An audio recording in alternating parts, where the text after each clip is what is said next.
आरएमपीएसयू दीक्षांत समारोह में उपराष्ट्रपति ने 41 मेधावियों को दिए स्वर्ण पदक, बोले निजी हित से ऊपर है राष्ट्र हित। लखनऊ में पुलिस स्मृति दिवस के अवसर पर अमर शहीद पुलिस कर्मियों के सौरव और समर्पण को श्रद्धापूर्वक नमन सहित पुलिस कर्मियों के परिजनों को किया गया सम्मानित।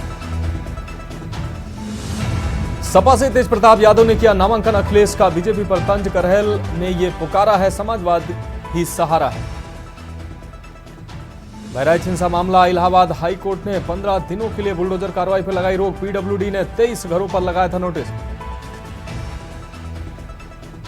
प्रयागराज में महाकुंभ 2025 के लिए तैयारियां तेज, सुरक्षा में तैनात होंगे स्नाइपर्स और NSG commando, ATS commando squad Mahakumbh की करेंगे निगरानी। अयोध्या में प्राण प्रतिष्ठा के बाद पहली दिवाली, दीपोत्सव को भव्य दिव्य बनाने की तैयारी में जुटी सरकार, 25 लाख दीप जलाकर बनाया जाएगा विश्व रिकॉर्ड। आप देख रहे हैं के न्यूज, खबरों का सारथी। नमस्कार, उत्तर प्रदेश की खबरों के साथ मैं हूं मनोज मानस। अहम खबर से बुलेटिन की शुरुआत करते हैं। बहराइच हिंसा से जुड़ी अहम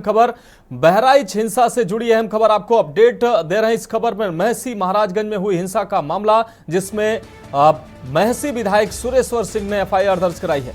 घटना के 5 दिन बाद एफआईआर दर्ज कराई गई है। 8 नामजद लोगों पर एफआईआर दर्ज कराई गई है। आपको बता दें, अर्पित श्रीवास्तव, अनुज सिंह रैकवार, शुभम मिश्रा, कुशमेंद्र चौधरी, मनीष चंद्र शुक्ल, पुंडरीक पांडे, टीचर श्रवस और सुधांशु सिंह राणा सहित बड़ी संख्या में अज्ञात के खिलाफ एफआईआर दर्ज कराई गई है। महसी विधायक सुरेश्वर सिंह के द्वारा यह एफआईआर दर्ज कराई गई है। आरोपियों में बीजेपी से जुड़े कई नाम भी शामिल हैं। दंगा फैलाने, पथराव एवं जान से मारने जैसी गंभीर धाराओं में इन लोगों पर मुकदमा दर्ज कराया गया है। नगर कोतवाली में दर्ज एफआईआर पुलिस जांच में जुटी हुई है। विधायक का आरोप है कि 13 तारीख को बहराइच हिंसा में रामगोपाल मिश्रा की हत्या के बाद मौके पर पहुंचने पर उन पर भी पथराव और फायरिंग की गई थी और उनके बेटे को भी टारगेट किया गया था। शुभम मिश्रा हमारे संवाददाता ज्यादा जानकारी के लिए हमारे साथ बहराइच से जुड़ गए हैं। शुभम, महसी विधायक के द्वारा 8 लोगों पर मुकदमा दर्ज कराया गया है, कई इसमें अज्ञात लोग भी हैं, क्या है पूरा अपडेट?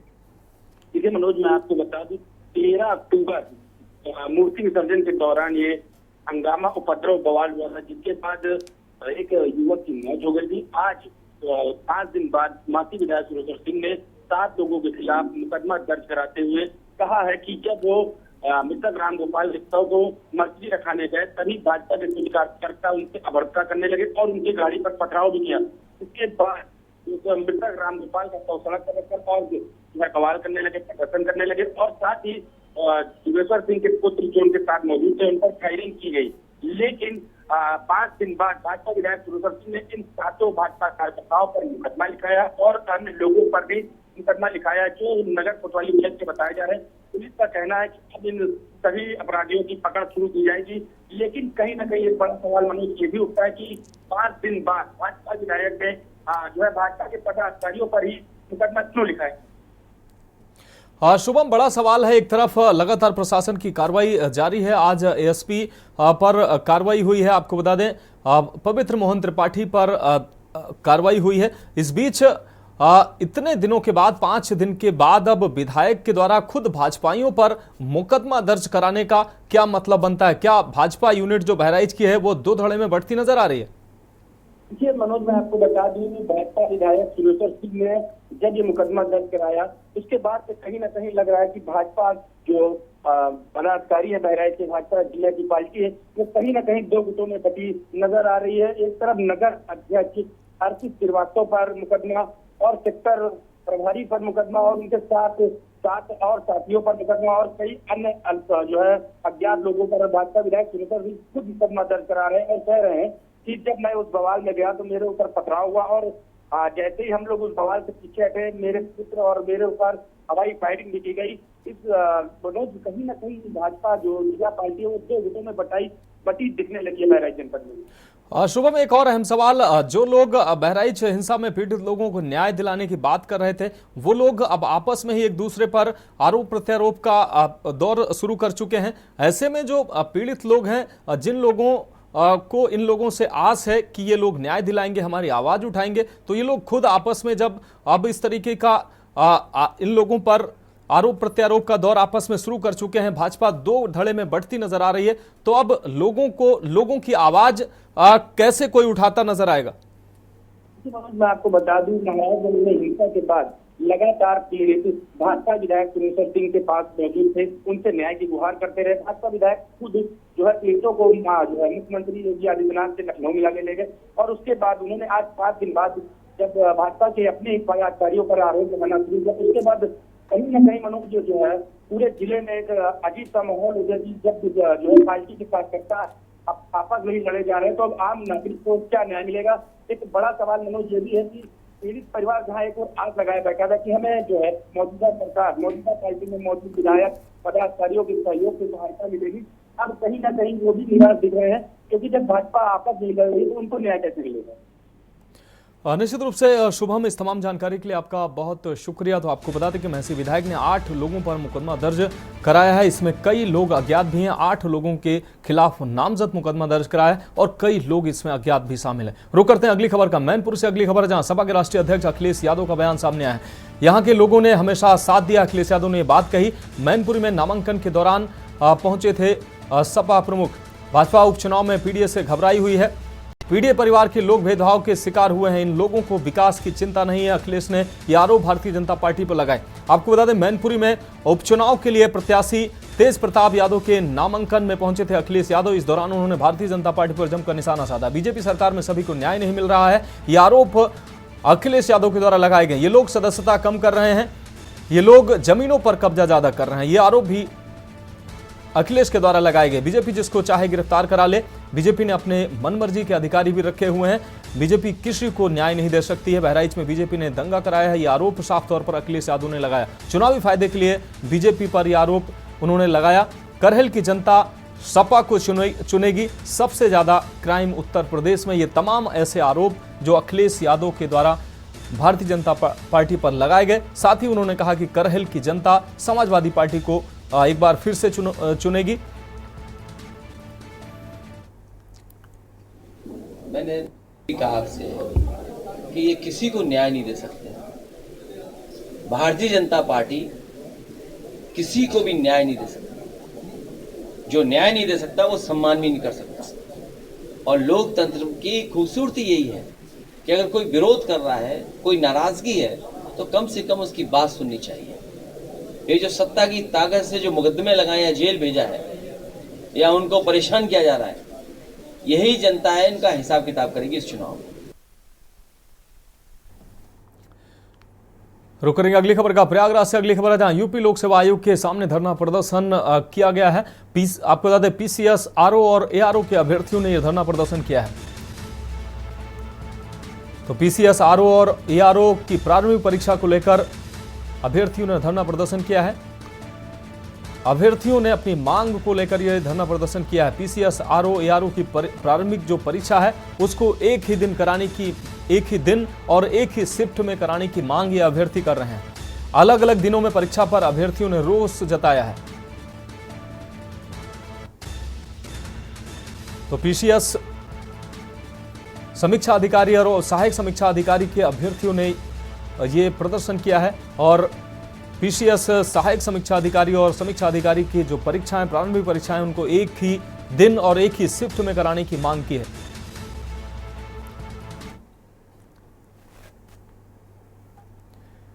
तो परीक्षा अलग अलग दिन कराए जाने का विरोध करते नजर आए हैं ये सभी अभ्यर्थी, और बड़ी संख्या में प्रदर्शन भी करते नजर आए हैं। अगली खबर का रुख करेंगे मथुरा से। अगली खबर है, जहां सीएम योगी आदित्यनाथ का कल मथुरा का अहम दौरा है। कल 3:40 पर मथुरा पहुंचेंगे। आपको बता दें कि पंडित दीनदयाल उपाध्याय पशु चिकित्सा विज्ञान विश्वविद्यालय के हेलीपैड में पहुंचेंगे सीएम। 3:45 पर उत्तर प्रदेश ब्रज तीर्थ विकास परिषद कार्यालय में विकास परिषद की बोर्ड बैठक में मुख्यमंत्री शामिल होंगे। वहीं शाम 5 बजे विकास कार्य और कानून व्यवस्था की समीक्षा बैठक भी मुख्यमंत्री के द्वारा की जाएगी। शाम 6 बजे सीएम योगी परखम फराह गौशाला पहुंचेंगे और यहां पर संघ प्रमुख मोहन भागवत से मुख्यमंत्री योगी आदित्यनाथ मुलाकात करेंगे। वहीं शाम 7:30 बजे गौशाला से सीधा आगरा एयरपोर्ट रवाना होंगे मुख्यमंत्री। तो कल मथुरा के अहम दौरे पर मुख्यमंत्री योगी आदित्यनाथ, इस दौरान कई कार्यक्रमों में शिरकत करेंगे मुख्यमंत्री। संघ प्रमुख मोहन भागवत से अहम मुलाकात भी इस दौरे में प्रस्तावित है। शाम 7:30 बजे आगरा एयरपोर्ट के लिए रवाना होंगे मुख्यमंत्री योगी आदित्यनाथ। अब रुक करेंगे अगली खबर का, उससे पहले एक ब्रेक का वक्त है। ब्रेक के बाद एक बार फिर से उत्तर प्रदेश की खबरों में आपका स्वागत है। बढ़ेंगे अगली खबर की ओर। कौशांबी से अगली खबर, जहां दहेज के लिए लोभियों ने पत्नी की हत्या की है। 5 लाख दहेज को लेकर पत्नी की हत्या की गई है। हत्या कर 100 ठिकाने लगाने का भी आरोप ससुराल पक्ष पर लगा है। ससुर पति समेत परिवार पर हत्या का आरोप लगा है। पति समेत 4 पर केस भी दर्ज हुआ है। सराय अखिल थाना इलाके के पुरखास का यह पूरा मामला है। इस वक्त की अहम खबर आपको दिखा रहे हैं। पति समेत 4 पर मुकदमा दर्ज किया गया है। सराय अखिल थाना इलाके के पुरखास का यह पूरा मामला है। हत्या कर 100 ठिकाने लगाने का परिवार पर आरोप लगा है।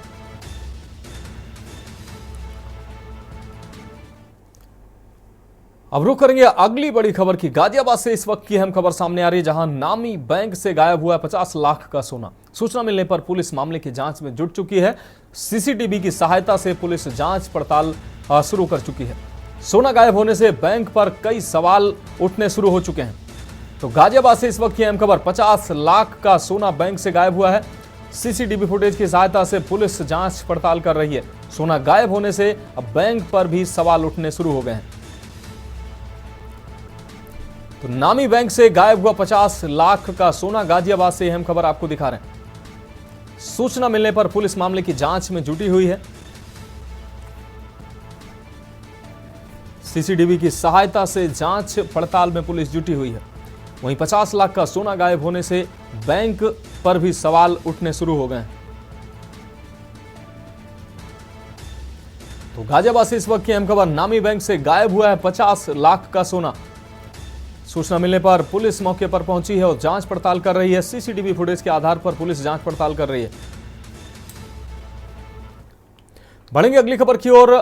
सोमवार को मुख्यमंत्री योगी आदित्यनाथ राजधानी लखनऊ के रिजर्व पुलिस लाइन में आयोजित पुलिस स्मृति दिवस कार्यक्रम में शामिल हुए, जहां उन्होंने पुलिसकर्मियों के वर्दी भत्ते में 70% वृद्धि करने का ऐलान किया। साथ ही बैरक में रहने वाले आरक्षियों के पुलिस अकोमोडेशन अनाउंस में भी 25% की वृद्धि की है और राष्ट्रीय अंतर्राष्ट्रीय खेल कूद में प्रतिभाग करने वाले खिलाड़ियों के प्रशिक्षण, आहार समेत अन्य मदों के लिए अपने वित्तीय वर्ष के बजट में 10 करोड़ रुपए बढ़ाने की घोषणा की है।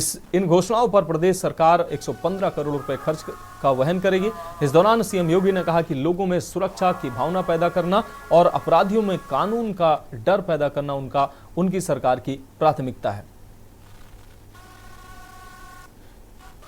प्रदेश में कानून व्यवस्था को सुदृढ़ कर जनमानस में सुरक्षा की भावना बलवती करना एवं अपराधियों में कानून का भय पैदा करना हमारी सरकार की प्राथमिकता है।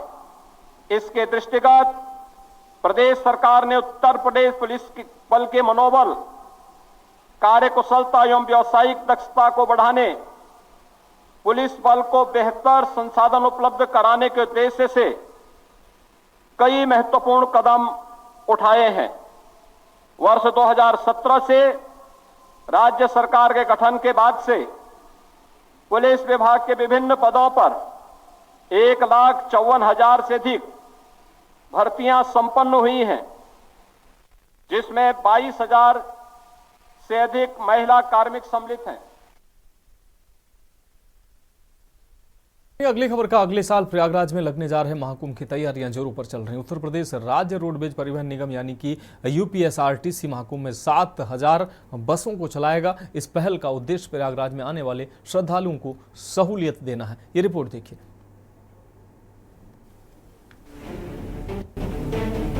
अगले साल प्रयागराज में लगने महाकुंभ की तैयारी जोरों से चल रही है। उत्तर प्रदेश राज्य रोडवेज परिवहन निगम यानी यूपीएसआरटीसी महाकुंभ में 7,000 बस चलाएगा। इस पहल का उद्देश्य प्रयागराज आने वाले श्रद्धालुओं को सहूलियत देना है। परिवहन निगम के अधिकारियों के मुताबिक 7,000 बसों के बेड़े में 200 इलेक्ट्रिक बसें भी शामिल होंगी। जरूरत पड़ने पर और भी बसों को बेड़े में शामिल किया जाएगा। कुंभ के लिए जैसा आप सभी अवगत हैं कि 7,000 निगम की बसें संचालित होंगी, 550 शटल बसें संचालित की जाएंगी ये पूरी व्यवस्था का मूर्त रूप दिया जा रहा है। इलेक्ट्रिक बसें क्या और बढ़ाई गई है? इलेक्ट्रिक बसें 350 में 200 इलेक्ट्रिक बसें होंगी, 350 आपकी निगम की माने उसकी डीजल चालित बसें होंगी। बसें कब से आनी शुरू हो जाएंगी? अब बसें की जैसे आवश्यकता पड़ेगी उसके हिसाब से व्यवस्था कर ली जाएगी। बाकायदा प्लान बना लिया गया है, प्रथम चरण, द्वितीय चरण, तृतीय चरण, उसी हिसाब से जैसे आवश्यकता उसको गाड़ी को उपलब्ध करा लिया जाएगा। यूपीएसआरटीसी 3 चरणों में बसों को महाकुंभ में लाएगा। पहला चरण 12 जनवरी से 23 जनवरी तक चलेगा। इसके बाद दूसरा चरण 24 जनवरी से 7 फरवरी तक और अंतिम चरण 8 फरवरी से 27 फरवरी तक चलेगा। महाकुंभ के दौरान तकरीबन 40 करोड़ लोगों के प्रयागराज पहुंचने की उम्मीद है। रुक करते हैं अगली खबर का। मैनपुरी की करहल विधानसभा से तेज प्रताप यादव ने नामांकन किया। उनके नामांकन में आए सपा अध्यक्ष अखिलेश यादव ने भाजपा को घेरा है। अखिलेश यादव ने कहा कि तेज प्रताप यादव भारी बहुमत से जीत कर जाएंगे। मैनपुरी के लोगों ने सपा और नेताजी का हमेशा साथ दिया। साथ ही अखिलेश यादव ने बहराइच हिंसा पर भाजपा पर निशाना साधा। उन्होंने बड़े आरोप लगाते हुए कहा कि बहराइच में भाजपा ने जानबूझकर दंगा कराया है। वजह साफ है कि चुनाव आ गए हैं, सवालों के जवाब न देने और राजनीतिक लाभ लेने के लिए भारतीय जनता पार्टी ने यह साजिश रची। वहां पर्याप्त प्रशासन और पुलिस का इंतजाम नहीं किया गया। अखिलेश यादव ने कहा कि भारतीय जनता पार्टी जिसको चाहे गिरफ्तार करा दे, पत्रकारों को भी नहीं छोड़ा जा रहा है। इस बार के जो उपचुनाव होने जा रहे हैं वहां से समाजवादी पार्टी के प्रत्याशी सांसद रहे तेज प्रताप यादव ऐतिहासिक वोटों से जीत करके जाएंगे। मैं करहेल की जनता और मैनपुरी की जनता का बहुत धन्यवाद और आभार प्रकट करूंगा। यहाँ के लोगों ने समाजवादी पार्टी का, नेताजी का हमेशा साथ दिया है। किन्हीं भी कठिन परिस्थितियों में या राजनीतिक कोई फैसला हुआ होगा, यहाँ के लोगों ने समाजवादी पार्टी का हमेशा साथ दिया है।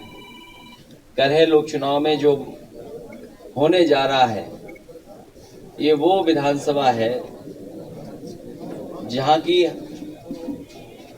जनता समाजवादी पार्टी को हमेशा चुनती रही है। और इस बार के चुनाव में मैं कह सकता हूं कि पहले से ज़्यादा समर्थन है। हर वर्ग के लोग साथ हैं, हर वर्ग के लोगों का सहयोग और समर्थन मिलेगा। परिणाम बहुत ऐतिहासिक होने वाला है करहेल विधानसभा। रुक करेंगे अगली खबर का। चंदौली जनपद के सदर थाना क्षेत्र की निवासिनी महिला की शादी सैयद राजा थाना क्षेत्र के और आपको बता दें औरैया गांव में नसीम पुत्र याकूब नामक युवक से हुई थी। शादी के 8 साल बीतने के बाद बच्चा पैदा नहीं होने के कारण उसे प्रताड़ना दी जा रही थी और मायके पहुंचा दिया गया था। मायके में आने के बाद यासीन द्वारा दूसरा निकाह करके पत्नी को मोबाइल पर 3 बार तलाक कहकर तलाक दे दिया गया, जिस पर महिला न्याय के लिए पुलिस अधीक्षक के यहाँ पहुंची और गुहार लगाई। आपको बता दें पुलिस अधीक्षक ने जांच कार्रवाई का आश्वासन दिया। आपको बता दें कि चंदौली जनपद के सदर कोतवाली क्षेत्र की निवासिनी महिला की शादी सैयद राजा थाना क्षेत्र के औरैया गांव में हुई थी। ने हमको फोन पर ही तलाक बोल दिया और हमको हमारे ससुराल से हमको वहां से मार पीट कर सब हमको ले आकर रास्ते में फेंक दिए थे और हमारे नैहर के लोग वहाँ पे हमको ले के कमलापति हॉस्पिटल में भर्ती कराए थे। वहाँ से हमारा दवा दारू हुआ और फिर अपने घर पे चले गए। 19 तारीख को वो शादी कर लिया। जब हम घबरा कर फ़ोन किए कि आप ऐसे क्यों किए, तो उसने कहा कि हम शादी कर लिए, तुम्हारा बाप तुम्हारा भाई मेरा कुछ नहीं बिगाड़ सकता और तुम्हें भी मैं तलाक करके तलाक दे दिया। मुझे फ़ोन पर ही तलाक दे दिया। कि यही है कि मैं मेरे 4 साल हो गए शादी को, अभी मैं माँ नहीं बन पा रही हूँ इसीलिए। लेकिन मेडिकल लाइन अभी मेरी कोई क्लियर नहीं हो पाया कि मैं माँ नहीं बन सकती, ऐसा कोई बात नहीं है। ये है कि हमारे बहन का शादी 8 साल पहले हुआ था, तो स्टार्टिंग जिससे होता है नई शादी, लोग बताते हैं बच्चा भी नहीं चाहिए, हम 2-4 साल बाद करेंगे बच्चा। उसमें अंडरस्टैंडिंग में भाई बाद में पति में शिकायत है कि जब इसकी जाँच होगी मेडिकल के माध्यम से तो उससे प्रूफ होगा ना किस में फॉल्ट है। बगैर फॉल्ट का आप कहते हैं आप माँ नहीं बनेंगी तो कोई ईश्वर तो है नहीं कि अपने पेट में डाल देगा बच्चा। भाई ये तो ऊपर वाले की देन है, होगा तो होगा, नहीं तो फिर दवा दारू करिए, जो होगा उसके बाद देखा जाएगा। अब क्या हुआ? अब ये हुआ है कि हमने 23/8/2024 को हम पहले एप्लीकेशन दिए सराजा थाना में, जब मेरी बहन अपने ससुराल में थी। तो हम उसको लोग मार पीट रहे थे कि तुम बच्चा नहीं हो रहा है, तुम बाज हो, ये हो, तो अपने प्रताड़ित कर रहे थे मानसिक रूप से। तो प्रताड़ित करने के बाद जब हमें खबर मिला तो हम एप्लीकेशन दिए वहाँ पे जन सुनवाई के माध्यम से। तो वहाँ पे सर दोनों पक्ष को बुलाएं, लड़के के बाप और लड़का आया और मैं मेरे बड़े पापा गए थाने पे। तो फिलहाल उत्तर प्रदेश की खबरों में अभी के लिए मेरे साथ इतना ही। मुझे दीजिए इजाजत और आप देखते रहिए के न्यूज़ इंडिया।